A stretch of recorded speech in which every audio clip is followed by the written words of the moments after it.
Salam Bapak Ibu Saudara-saudari yang dikasihi oleh Tuhan. Sebelum kita mendengar kebenaran firman, marilah kita berdoa.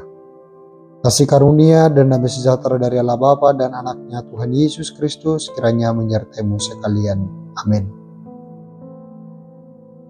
Firman Tuhan, renungan harian Bohal Sadarion tertulis dalam Efesus pasal yang keempat, ayat yang ke-26, tapi saya baca sampai ayat 27 demikian.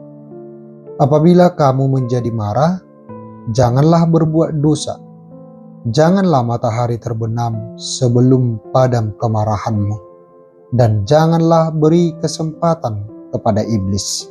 Demikian firman Tuhan. Saudara-saudari, ada satu ungkapan yang dikatakan oleh Juan Lunden.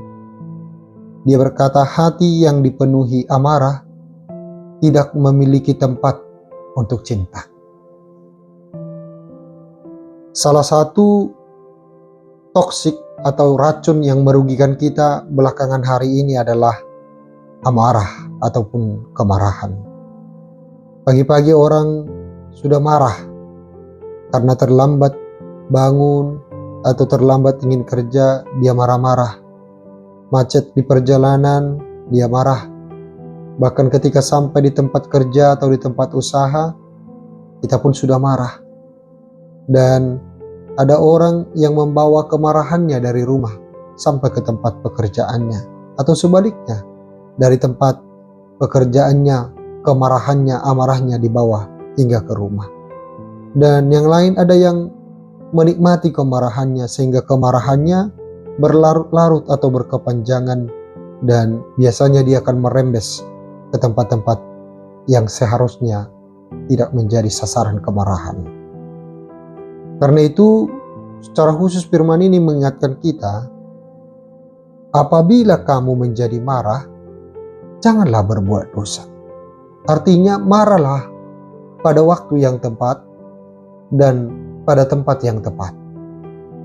Artinya, kita boleh marah jikalau sesuatu ada pelanggaran yang terjadi, ada hal-hal yang sangat luar biasa yang merugikan orang, maka di situ kita boleh marah. Orang tua boleh marah ketika anaknya tidak lagi serius untuk belajar atau tidak serius lagi untuk melakukan sesuatu yang baik.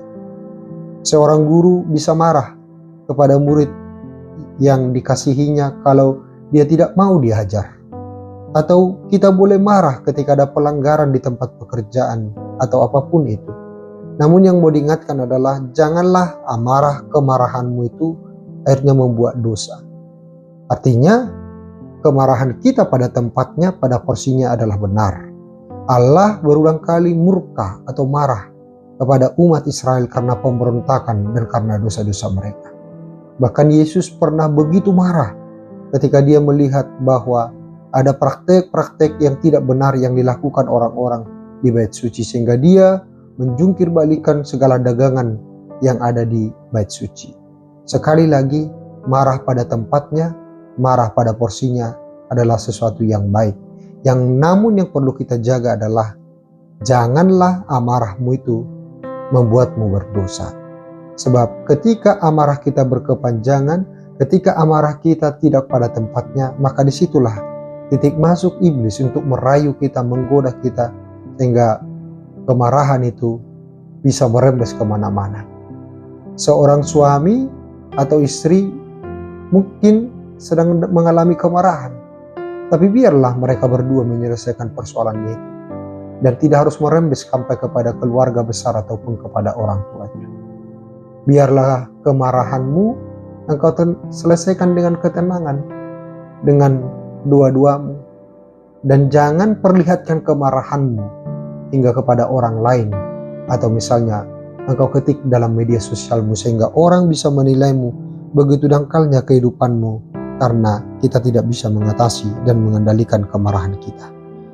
Dan Paulus juga mengingatkan sebagai manusia yang baru, manusia yang sungguh-sungguh tinggal di dalam Tuhan adalah janganlah matahari terbenam sebelum padam kemarahanmu. Artinya selesaikan kemarahanmu itu yang pada tempatnya, pada porsinya, dan cari solusi dalam setiap kemarahan.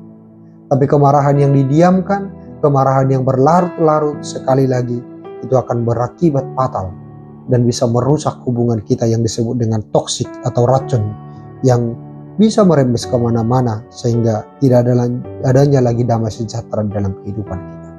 Karena itu sekali lagi apa yang dikatakan oleh Juan Lunden, hati yang dipenuhi amarah tidak memiliki tempat untuk cinta.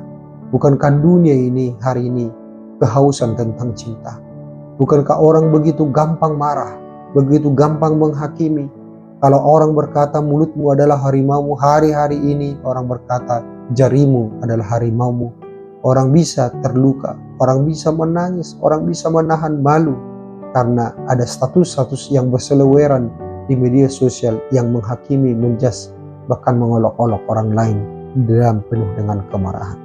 Dan itu sangatlah relevan apa yang dikatakan oleh Paulus, ketika kemarahan kita itu jangan menjadi dosa, dan jangan amarah itu berlarut-larut, sehingga ketika kemarahan hari ini, selesaikan kemarahan hari ini dengan solusi yang baik.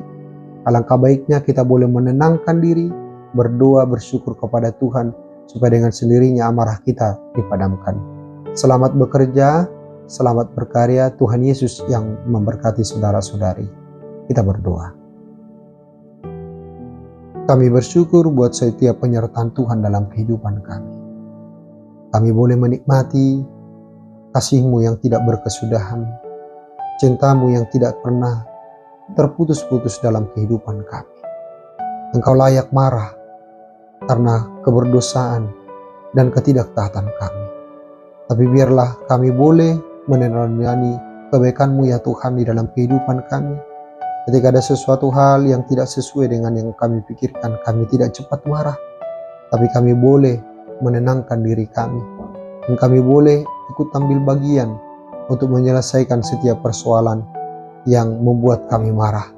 Ya Tuhan, berkatilah setiap keluarga yang mengalami duka, yang mengalami kemarahan-kemarahan karena adanya gangguan hubungan antara suami istri, antara orang tua dengan anak. Bahkan ada kemarahan di hati kami yang tidak bisa kami terima selama ini. Biarlah Tuhan, Roh Kudus-Mu yang memperdamaikan kami, sehingga setiap kemarahan itu boleh menjadi pengampunan di dalam kehidupan kami. Dalam Kristus Yesus Tuhan dan Juru Selamat kami yang hidup. Amin. Selamat berkarya, Tuhan Yesus memberkati.